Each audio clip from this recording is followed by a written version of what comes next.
There's a war in the spirit going on right now against men and women and God's design and the traditional family. Why, as believers, are we so silent? We're pretending like we just let it go over our heads, we don't see it, we're pretending like it's not happening, but like, why are we not angry? Right now in the world, here in the West, you cannot even define what a woman is. Women are told that, to be a true woman is to not depend on a man, is to go to work, be a boss babe, make all the money in the world, sleep around because that doesn't really matter. As long as you use who you need to use and do what you got to do, whatever makes you happy and is your truth. And then we're telling men, on the other hand, that, hey, to be a true masculine man is to sleep around. It's to never be loyal to one woman because who would do that? What's the point? And, go to work, make all the money in the world, get some big muscles, and that's what makes you a man. What a load of garbage. True womanhood, biblically speaking, is being Christ-like. It is being a quiet and gentle spirit. And by quiet, no, I do not mean silent. I mean actually thinking about what you're going to say before you say it and taming your tongue. And it's also being nurturing and caring and loving and standing up for what's right.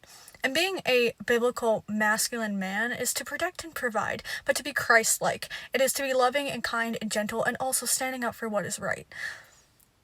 The world has twisted that. Why are we not angry? Women are told that anyone who puts on makeup and high heels and a dress can be called a woman. Excuse me? Like, you're taking all of the uniqueness out of being a woman and saying a man who is mentally ill can now be a woman, and I'm just supposed to go along with it?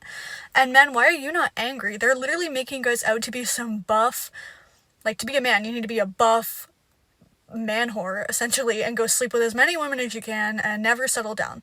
Settling down to women, that's oppressive. Don't have kids, don't get married, and do not ever depend on a man. Well, I depend on my husband. I don't know about you if you're married, but I depend on my spouse. And the fact that we're living in a world that you can't even define a man or you can't even define a woman and you can blur the lines in between, no. Like, these people are at best mentally ill and at worst they're demonically oppressed and possessed. Like, why are we silent? Our children need us to speak up. My daughter is not going to live thinking that any man can pretend to be a woman. And my sons aren't going to live thinking that to be a man you need to sleep around. That is actually garbage, and we need, as Christians, to stand up against it. Stand up for what's right. Do what Jesus would do. He wouldn't just sit there and be like, your truth is okay, your truth and my truth. No, there's the truth, and that's the word of God.